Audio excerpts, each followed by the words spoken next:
noches, amigos, bienvenidos a Desacuerdo. Esta semana hubo una buena noticia para el país que esperemos que se consolide en los próximos días.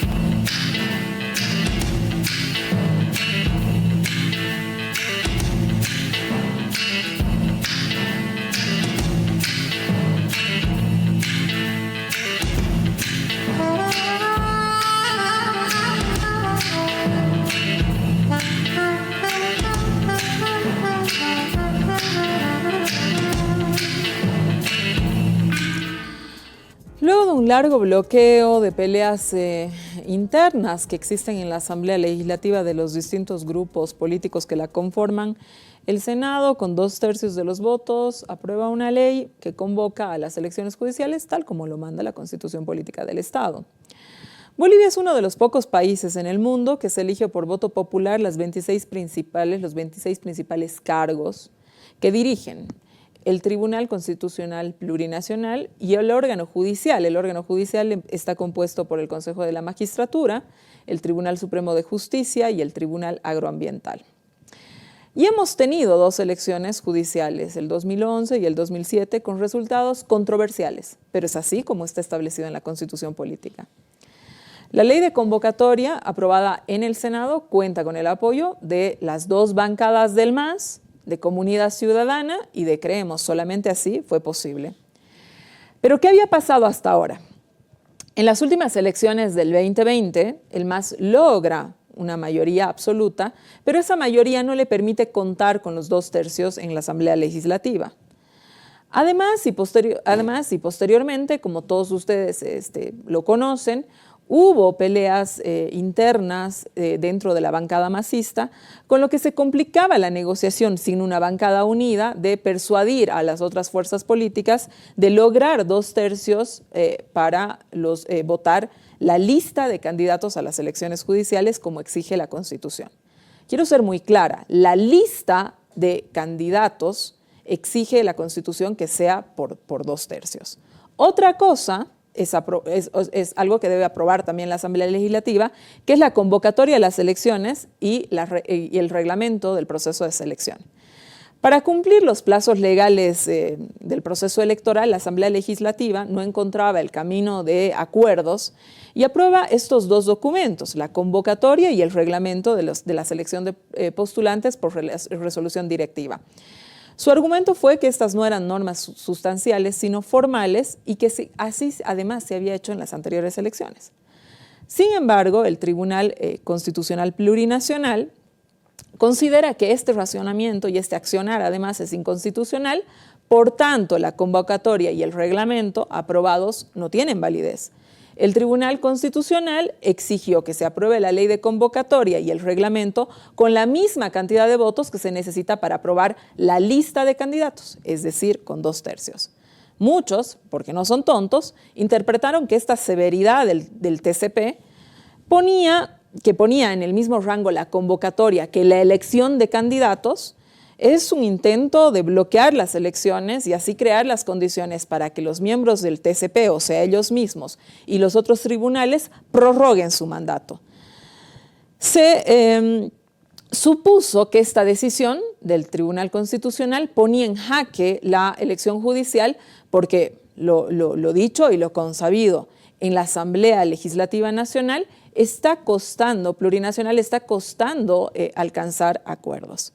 Pero aquí estamos y los senadores voltearon el tablero, nos sorprendieron a todos y se pusieron de acuerdo para cumplir un procedimiento que debe darse cada 6 años, como establece la Constitución Política del Estado. Por lo menos inicialmente existe una voluntad política. Veremos qué es lo que pasa en la Cámara Baja. En todo caso, el Senado aprobó por 2/3 la ley de convocatoria y el reglamento. Ahora la ley pasó a diputados. toca que en diputados sea aprobada por 2/3 para que se realicen las elecciones en enero del 2024. Adelantar esta fecha es imposible por los plazos electorales que tiene el órgano electoral, que como mínimos se necesita, por supuesto, que las elecciones se atrasen, digamos, hasta enero del 24. Con ello existe un desfase, ya que los actuales magistrados cesan funciones el 31 de diciembre de este año. Algunos quieren agarrar este desfase y otros elementos para bloquear la ley e impedir su aprobación en diputados.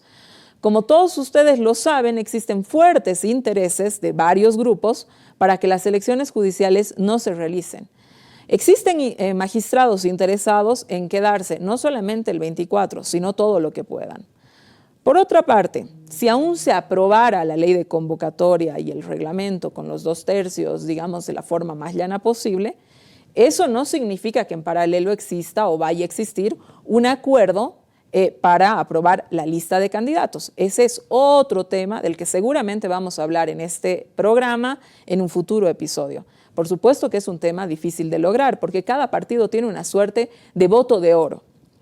Porque, repito, se necesitan los 2/3. Entonces, cada partido, como normalmente hacen los políticos, tratarán de imponer a su candidato, dado que, lo repito, su voto significa poder llegar a los 2/3.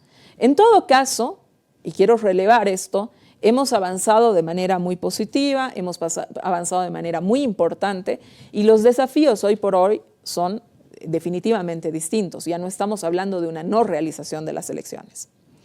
Hablaremos de esto en este programa con dos invitados muy especiales. Quédese con nosotros. Volvemos a este programa, estamos hablando de la justicia, una asignatura pendiente. Susana Rivero, abogada, exparlamentaria, bienvenida. Gracias, Susana, por invitarme y bueno, buenas noches. Buenas noches también al doctor. Con nosotros también el doctor Eduardo Rodríguez Belcé. Don Eduardo ha sido expresidente del país. Además, expresidente de lo que antes llamábamos la Corte Suprema de Justicia y hoy es el Tribunal Supremo de Justicia. Buenas noches, bienvenido. Buenas noches. Susana, empiezo contigo. ¿Cómo fue posible que cuando parecía todo estar perdido se dé este acuerdo? Los partidos hagan una representación parlamentaria, se apruebe la ley para elecciones judiciales en el Senado. Bueno, lo primero que debemos decir es que es una noticia grata y esperanzadora en este escenario que estaba bastante empantanado por la falta de comunicación que tienen las bancadas parlamentarias, en todos los temas, no solo este. Pero estábamos llegando a un momento muy crítico y a partir de esa última decisión del Tribunal Constitucional que a todos nos dejó más o menos descolocados y descolocadas, ha habido esta iniciativa en el Senado que yo la valoro y espero que puedan concretarla en diputados, porque es una ley bastante simple, pero que tiene 3 elementos centrales, a mi criterio, que pueden destrabar este pequeño impasse que tenemos con plazos casi vencidos para que las altas magistraturas puedan irse a fin de año. El primero es que los requisitos están en la ley, los requisitos generales, que ese era el problema principal que se tenía, entre comillas, como supuesta inconstitucionalidad, pero además resuelve un aspecto que siempre es conflictivo cuando hay este proceso de selección, como que no siempre las mujeres y las candidaturas que van por pueblos indígenas, por siempre tiene que haber un representante indígena y tiene que haber paridad y alternancia con mujeres, no siempre las mujeres lograban los puntajes suficientes para pasar en la lista de los mejores calificados desde las comisiones hasta el pleno de la Asamblea. Entonces, este anteproyecto de ley prevé que hay una flexibilización. Este anteproyecto de ley prevé que hay una flexibilización para los requisitos de mujeres y de pueblos indígenas. Pero hay otro tema fundamental que es que les da el mandato de que se van los actuales magistrados a fin de año, cuando vencen su mandato. Y en el transcurso en que no hay magistrados, se suspenden los plazos, se deja al personal administrativo solamente a ordenar oficinas hasta que vengan las nuevas autoridades. Este era el problema que se tenía, que si no era con ley no podía habérselo hecho, por el cual también se escuchaba o se especulaba que los actuales magistrados se quedarían hasta que lleguen los nuevos. Pero con esta ley de aprobarse, ojalá que así sea, no solamente se garantiza el proceso electoral de altas magistraturas, se garantiza que si las mujeres no llegaran a tener 100 de puntaje, pudieran igual entrar a la plancha para que sea la Asamblea la que decida, y que los actuales magistrados se van en diciembre. Ahí, doctor, hay un tema de que evidentemente lo señala la ley, pero han aparecido voces que dicen no puede ser, no podemos estar sin magistratura este mes y medio o estos 2 meses que sería del 31 hasta la nueva posesión. Además, se ha hablado de que si no les restituyen otros derechos que el TCP les había quitado, primero no se puede tratar esta ley. Luego también el tema de lo indígena, que aunque está mencionado, es otro de los temas que está puesto. ¿Qué opina usted, doctor? ¿Pasará esta ley en diputados? ¿Qué problemas podrían presentarse, no? Bueno, primero yo quiero coincidir con Susana en que se trata de una decisión muy afortunada del Senado. No solamente ha puesto orden a un tema que estaba dilatado, sino que ha sido aprobado por unanimidad. Y son muy pocas las oportunidades en las que la Asamblea Legislativa nos da esa señal a los ciudadanos que esperamos que hayan ciertos acuerdos, no solamente como el programa en desacuerdo, sino en grandes acuerdos. Bien lo decía Susana, esta es una ley relativamente sencilla que permite avanzar en una obligación que tiene la Asamblea Legislativa para dar curso a esta elección de magistrados. Eso es lo que manda la Constitución. Hemos tenido un proceso que tú lo has anotado al introducir el programa, que ha tenido dilaciones, ha tenido también la intervención del Tribunal Constitucional y desafortunadamente fue expandiendo los términos, pero bueno, hemos llegado a un punto en el que el Senado ha tomado la decisión de avanzar y yo creo que debe ser enviada a la brevedad posible a la Cámara de Diputados, que debe aprobarla sin reparos, y el Tribunal Electoral también debe hacer lo propio. Ahora bien, estos reparos que se han ido poniendo sobre la ausencia o un vacío jurisdiccional u otros, a mi juicio, no tienen ningún sustento válido. Yo creo que se están cumpliendo obligaciones de orden constitucional que resguardan el bien mayor. El bien mayor es renovar un órgano que tiene fecha de caducidad. Los magistrados en funciones deben irse y puede presentarse un periodo relativamente breve en el que también esa ley toma una previsión de suspensión de plazos y no habrá mayor problema, es una dilación más de las que ya existen.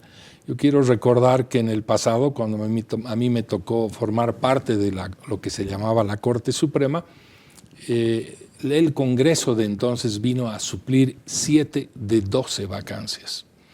Y lo que encontramos allá eran miles de expedientes que con el tiempo hubo que ir supliendo y resolviendo. Y no pasó absolutamente nada, como que ahora podrá haber una demora no más de mes y medio. Pero eso no suspende indefinidamente ningún derecho e insisto, hay una idea del bien mayor constitucional que hay que resguardar. Y en eso el Senado ha dado una pauta fundamental que debe seguir la Cámara de Diputados y el Tribunal Supremo Electoral en consecuencia conducir el proceso. Uh-huh. Susana, quiero hablar un poco más de la parte política porque se dice que realmente no existe, o sea, creo que el Senado nos ha dado una señal, ¿no? Definitivamente, coincido plenamente con ustedes, pero que dentro de todas las fuerzas políticas hay quienes empujan para que precipitar que las elecciones no se realicen. ¿Cómo lo ves tú? Bueno, esto es algo que se escucha mucho en pasillos de abogados, los que estamos trabajando en materias jurídicas, escuchamos todo el tiempo que tiene su bancada a los actuales parlamentarios, ¿no? De hecho, si ustedes recuerdan, quien presentó el recurso con el que después decretaron que era inconstitucional el reglamento fue un parlamentario del Beni, ¿no? Y hay muchos magistrados benianos. Pero yo creo que seguir discutiendo sobre lo negativo es darle alas o posibilidades de que esto no se concrete. Creo que es responsabilidad no solamente de los medios, de las fuerzas políticas y de abogados y abogadas en general, empujar a la Asamblea a que realmente cumpla con su deber constitucional.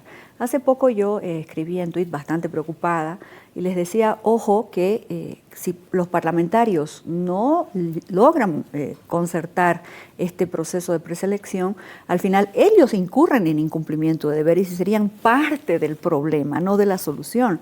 Entonces, creo que a partir de esta ley, como decía el doctor Belsé, que además ha salido por unanimidad, sería fundamental que esa reunión de bancadas que está anunciada para las próximas horas pueda concretar este proceso, por lo menos de preselección de autoridades. Otro asunto será la discusión de quiénes van a ser candidatos y candidatas preseleccionados, pero vamos paso por paso.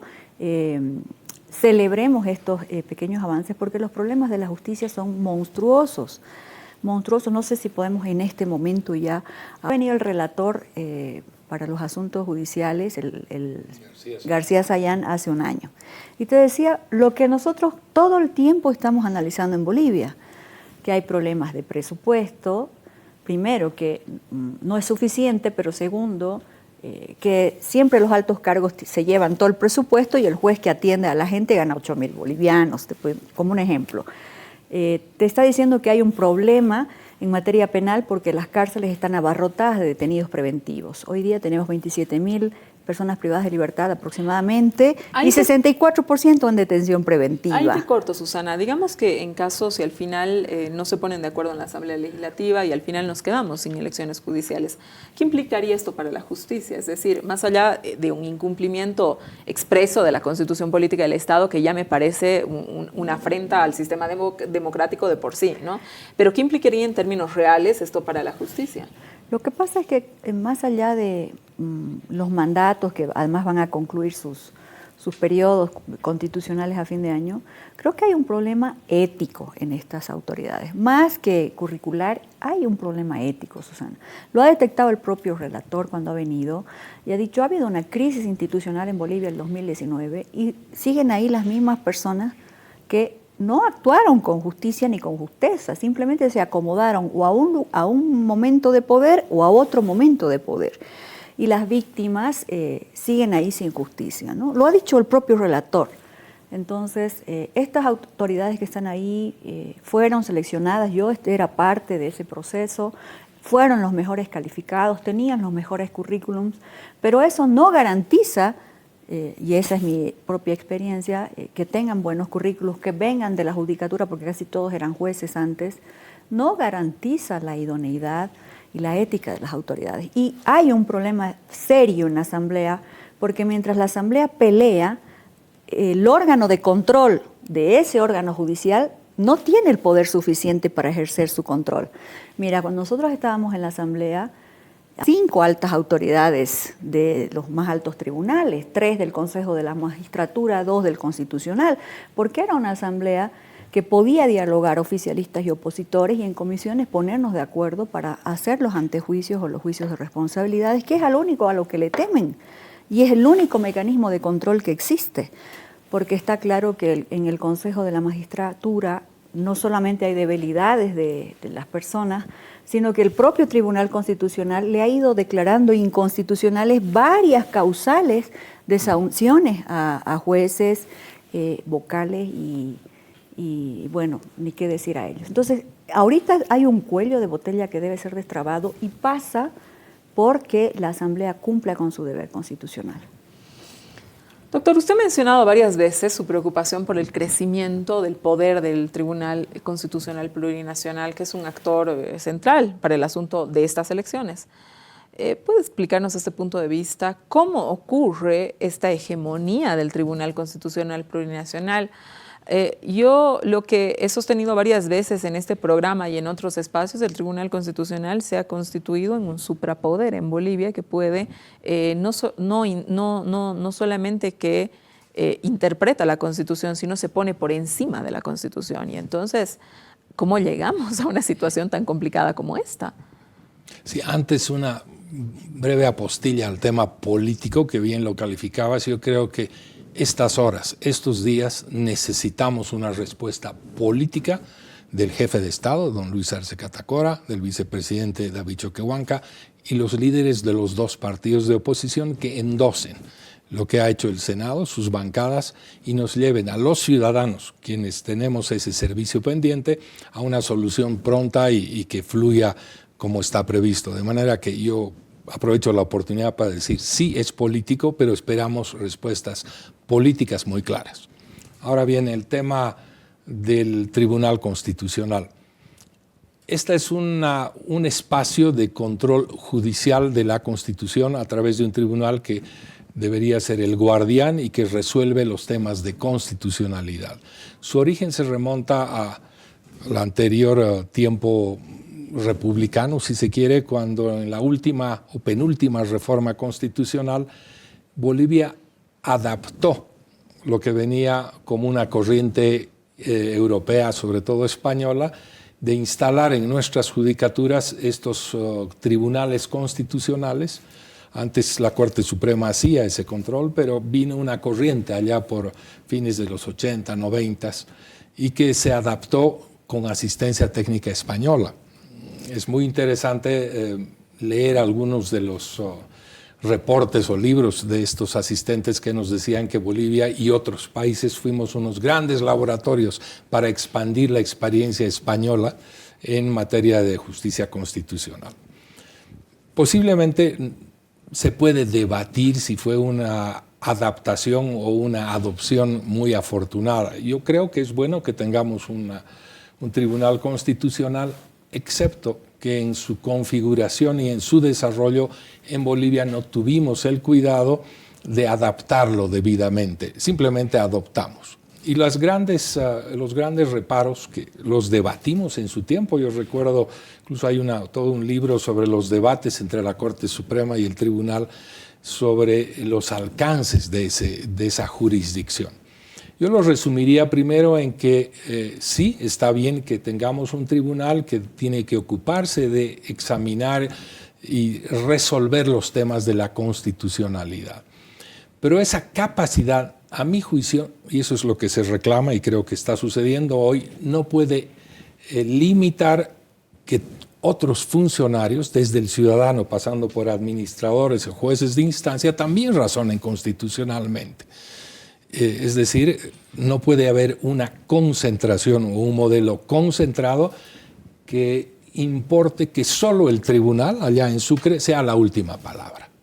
Eso no parece racional porque yo creo que todos estamos bien formados, desde ciudadanos, administradores o jueces, para honrar la Constitución. ¿Y qué sucede en estos modelos concentrados mal adaptados? Es que desde los legisladores, con lo que acabamos de debatir, pasando por administradores, políticos y jueces, dicen, no, nosotros no tenemos la última palabra y van mandando todo al tribunal. Y el tribunal, si se examina qué es lo que resuelve, son asuntos contra los propios jueces o contra muchas situaciones que son de sentido común. Entonces hay un modelo concentrado que tiene una falencia fundamental, no tiene una cláusula de autorrestricción de esa competencia. Entonces, en términos prácticos, para poner un ejemplo, o dos, en materia laboral, los juicios laborales en Bolivia, que tienen que ver con los reclamos de los trabajadores frente a los empleadores, siguen una jurisdicción ordinaria, ¿no es verdad? Que puede llegar hasta la Corte Suprema. Pero resulta que el tribunal, vía actuaciones o recursos constitucionales, se convierte en una cuarta instancia y empieza a desfigurar, sobre pretexto de control de constitucionalidad, algunos temas laborales, por ejemplo, la racionalidad del principio indubio pro operario, que le da al trabajador ciertas ventajas. Dice, no, el tribunal en un par de veces, o a partir de un par de jurisprudencias, ha dicho, no, esto hay que cambiar. Y como sus decisiones son obligatorias y vinculantes, generó, yo recuerdo esto, sucedió en mi tiempo en la Corte, alteró todo el curso de los precedentes y de pronto, si eres litigante, siempre puedes, y sobre todo si eres empleador, puedes acabar en el Tribunal Constitucional. Otro ejemplo que es mucho más sofisticado, hasta la Constitución del 2009 y la interpretación de la Constitución, la hacía el tribunal, pero también tenía una atribución el órgano legislativo, que tenía una capacidad de interpretar la Constitución, a mi juicio, con mayor legitimidad que un puñado de tribunos. Más de 100 parlamentarios podían, a través de una ley especial, interpretar y definir el entendimiento de la Constitución. Eso lo eliminaron. Y ese ha sido, a mi juicio, uno de los grandes problemas que nos viene por una injerencia, a mi juicio, muy colonial de abogados españoles. Una época eran madrileños, luego eran valencianos, que decían, no, el modelo español es el único que debe subsistir. Entonces, ¿qué tenemos hoy día? Que cuanto tema tiene un mínimo de controversia, pues lo más práctico es llevarlo al tribunal. Y como el tribunal no tiene una capacidad de autorrestricción, asume todo.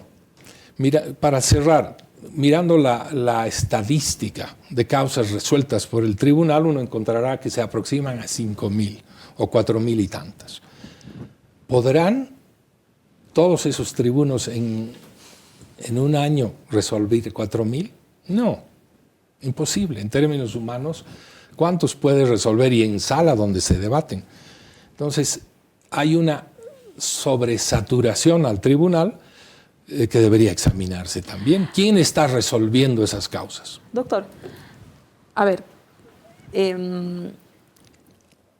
hubo una sala constitucional, una sala que no es el tribunal, sino una sala constitucional aquí de La Paz, que suspendió las interpelaciones, ¿no? Que es una facultad que le otorga la Constitución Política del Estado a la Asamblea Legislativa, que es el primer poder del Estado.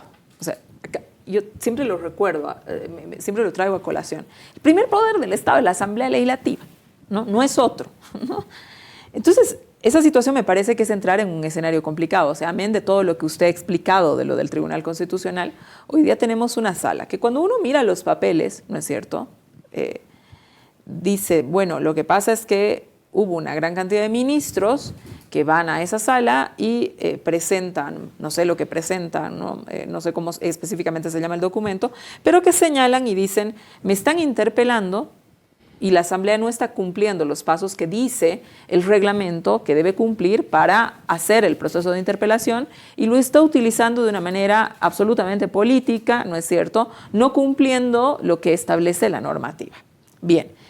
Hasta ahí yo creo que es un reclamo válido. Tú dices, bueno, yo soy ministro, la Asamblea no está cumpliendo, voy a un tribunal y digo, no están cumpliendo los pasos como deberían interpelar. Pero de ahí hay como dicen los españoles, pueblos de diferencia con que la sala pueda frenar las interpelaciones. Una cosa es que una sala pueda agarrar y decir, efectivamente no han cumplido sobre el señor Juan Pérez, no han cumplido el camino. Pero otra, suspenderle la capacidad, ¿no?, la atribución, ¿no? Entonces, a mí el escenario me parece cada vez más complejo. Es complejo y tiene que ver con esta ampliación de competencias que se ha dado el propio tribunal para incursionar en decisiones vía salas.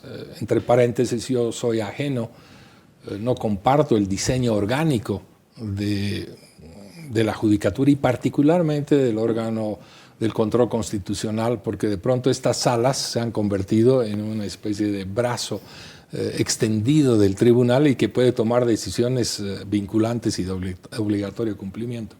En el tema concreto de las interpelaciones, hay, como tú dices, una infracción a una atribución constitucional que tiene que ver con los valores de balances, contrapesos, el entendimiento de que son órganos de poder independientes que tienen que cooperarse y coordinar, y parte de esos valores constitucionales de pronto están suspendidos por un factor, si se quiere, procedimental, lo cual no tiene que ver con valores constitucionales superiores.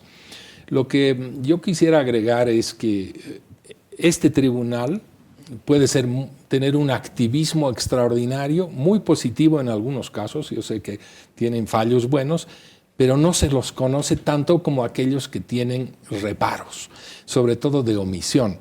Susana lo anotaba. Este país posiblemente tiene el récord casi mundial de detenidos preventivos. Yo extraño el silencio del tribunal frente a una norma explícita de nuestro sistema penal que dice que la detención preventiva es extraordinaria y no la regla. Hay cientos, si no miles de recursos que el tribunal los tiene encarpetados, entre otros.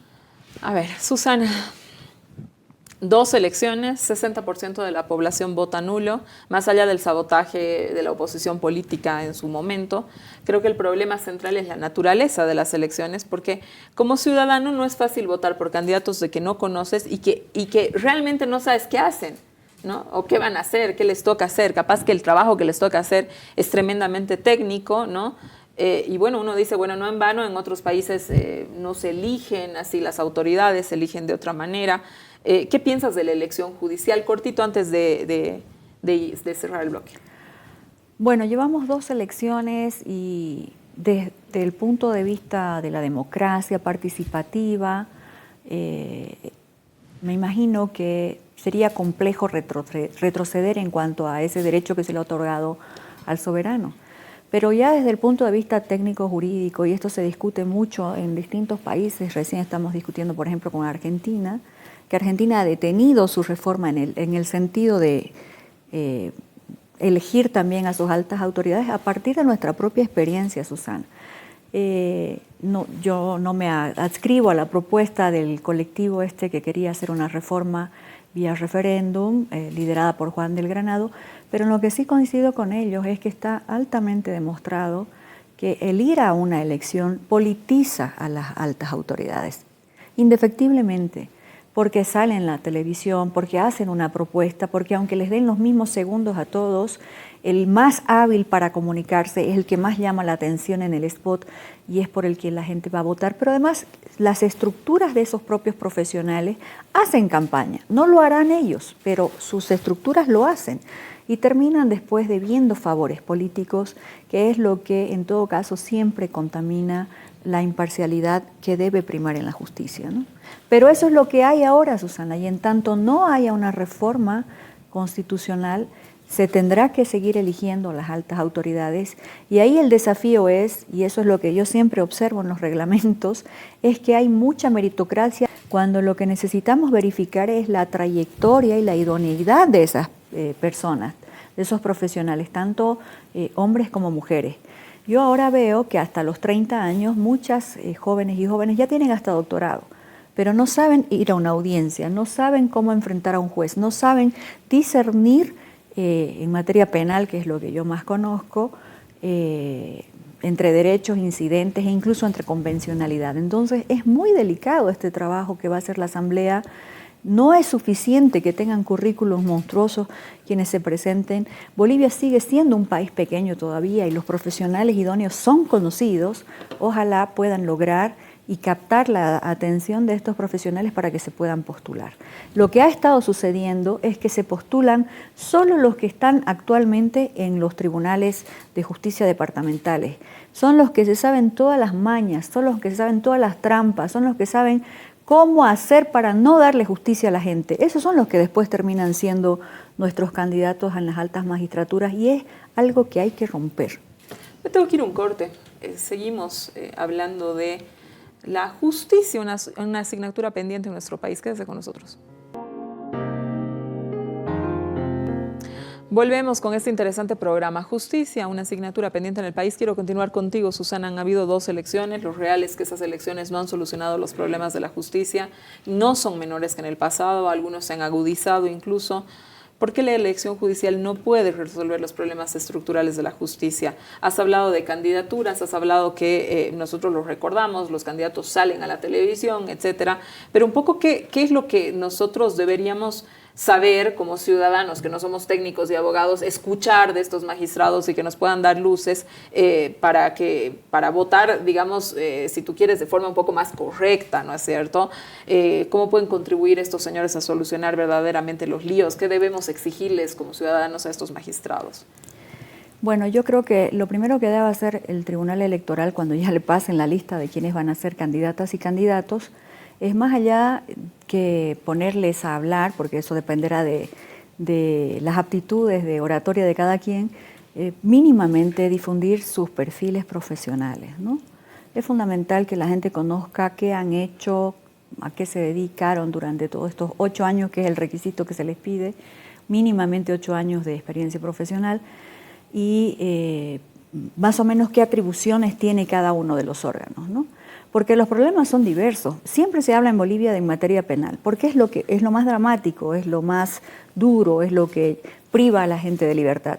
Pero en Bolivia la materia que más se mueve, que más carga procesal tiene es la civil.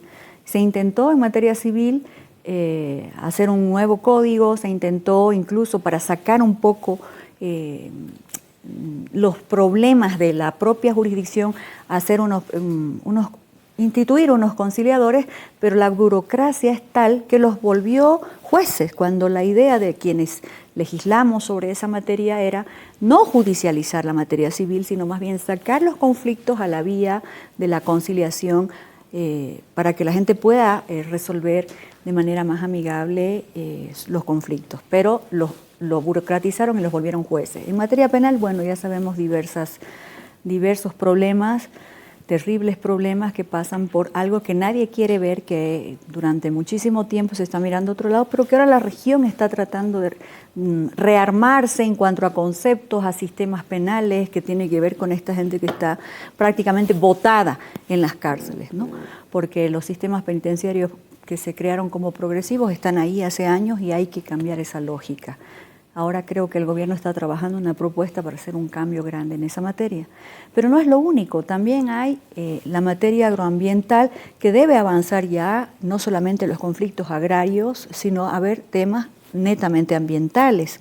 Ahora que se está hablando mucho de minería, de contaminación, de basura, de agua, este es un órgano que también debe fortalecerse. Y para mí el central, al que nadie le da bola, pero parece el más importante, no en términos de dar justicia, sino de controlar la probidad al interior de la justicia, es el Consejo de la Magistratura. Y resulta, y voy a decir una cosa terriblemente cruel, pero que así ha resultado en los hechos, la gente que se presenta al tribunal, a este órgano, como candidatos son los que quieren hacer plata, porque los cargos se venden, porque los que van a ser jueces pagan por entrar ahí, no por el examen excelente que dieron. Entonces es realmente lamentable, y vuelvo a decir, hay que tener muchísimo cuidado, porque hay profesionales con enorme currículum, pero hay que ver con pinzas el tema de la idoneidad, de la ética, porque estos son los valores que andan faltando ahora en nuestro país en cuanto a justicia. Doctora, el ministro de Justicia se pregunta si es necesaria la elección judicial. ¿Qué le respondería usted a esta pregunta? Tiene que leer la Constitución, así de sencillo.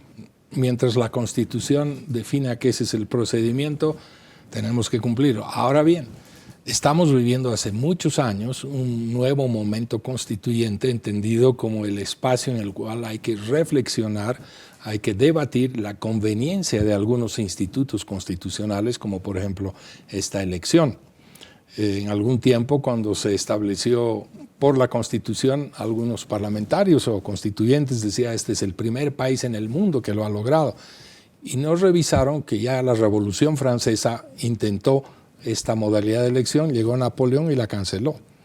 Los propios norteamericanos a nivel estadual, no federal, tienen elecciones de autoridades judiciales, pero ya hace mucho tiempo están dando un giro a esa legislación porque es política y se contamina con el problema político, y han encontrado fórmulas para eliminar la elección.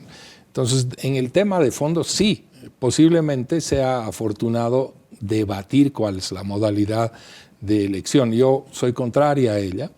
Yo creo que podría encontrarse una nueva modalidad que privilegie el sistema meritocrático y con modalidades de intervención no corporativa. Yo por eso tampoco estuve de acuerdo con la iniciativa de los juristas independientes, que sostenían un modelo de una unidad de nominaciones corporativa. Yo llevo ya muchos años de abogado y no conozco un colegio de abogados que no sea político. Y no puedo sostener que las universidades públicas tampoco estén contaminadas de política. Yo creo que en la región y en el mundo hay modelos muy interesantes para explorar y garantizar que quienes sean elegidos tengan las mejores condiciones. Pero yo quiero significar algo muy importante. Estamos hablando de 26 ciudadanos.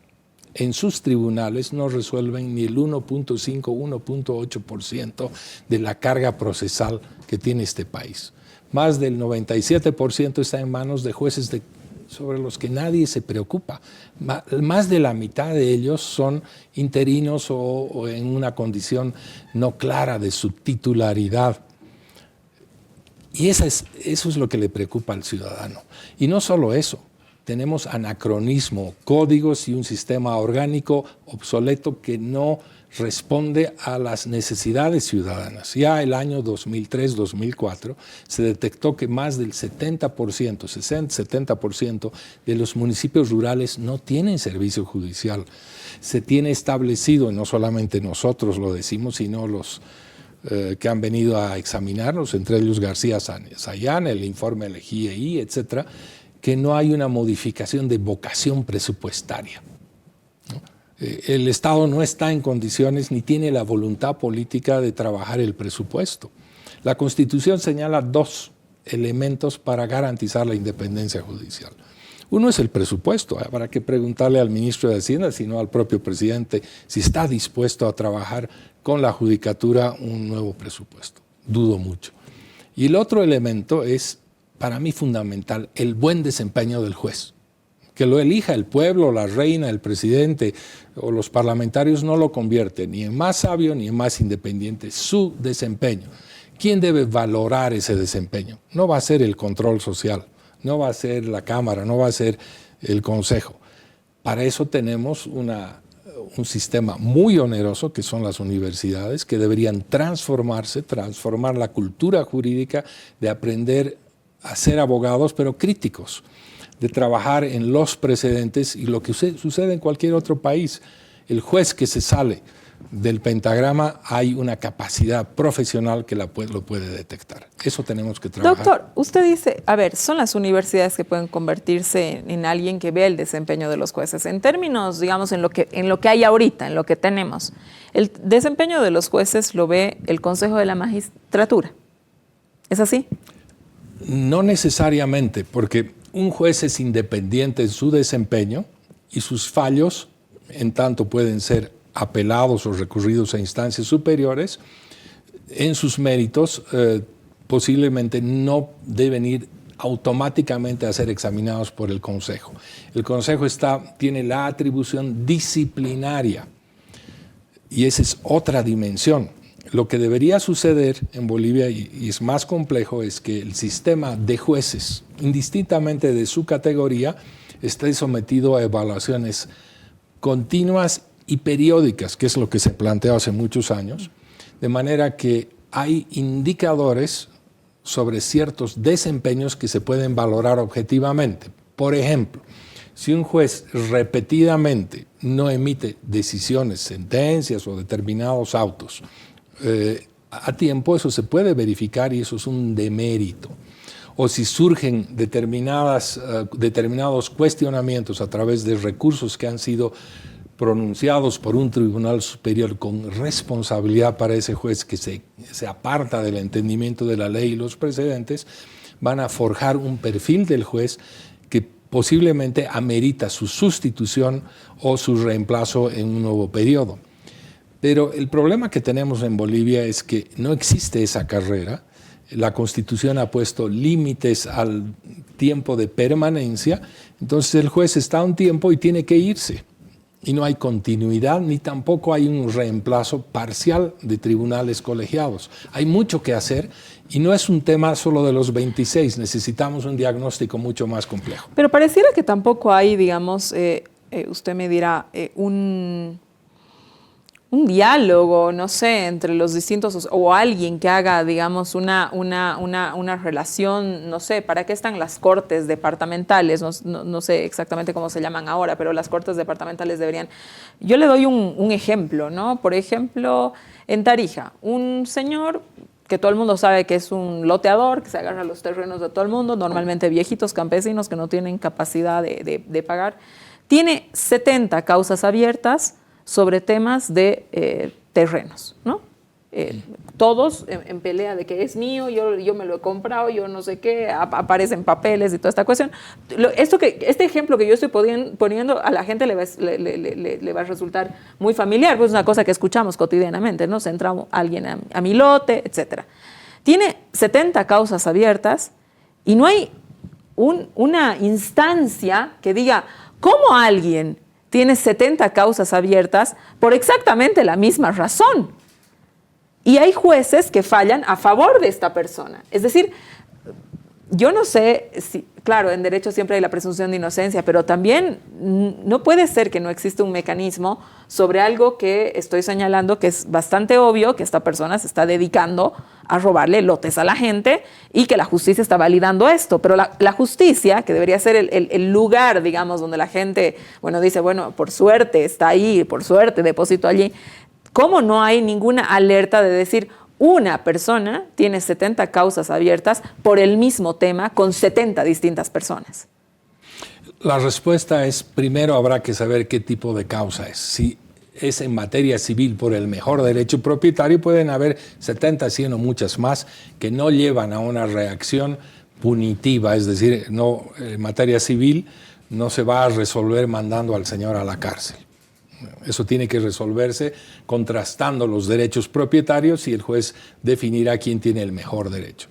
La otra dimensión es la que a mí me preocupa y creo que en eso Susana va a poder complementar, es la materia penal. En este país hay una tendencia de convertir cuanto conflicto hay en materia penal y no solo intervienen los jueces, interviene un actor fundamental que es el Ministerio Público o los fiscales. Entonces ahí se presentan estas distorsiones en las que mucha gente que debería estar en la cárcel no está y aquellos que deberían estar con una presunción de inocencia en sus casas están indefinidamente en las cárceles.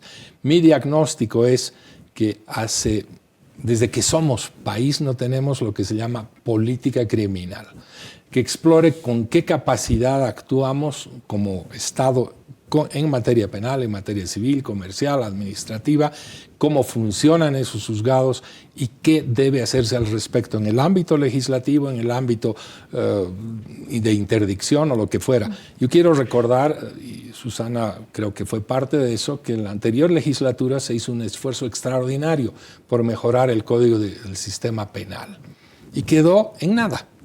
Si hoy lo están reponiendo, que trabajen, pero en consenso.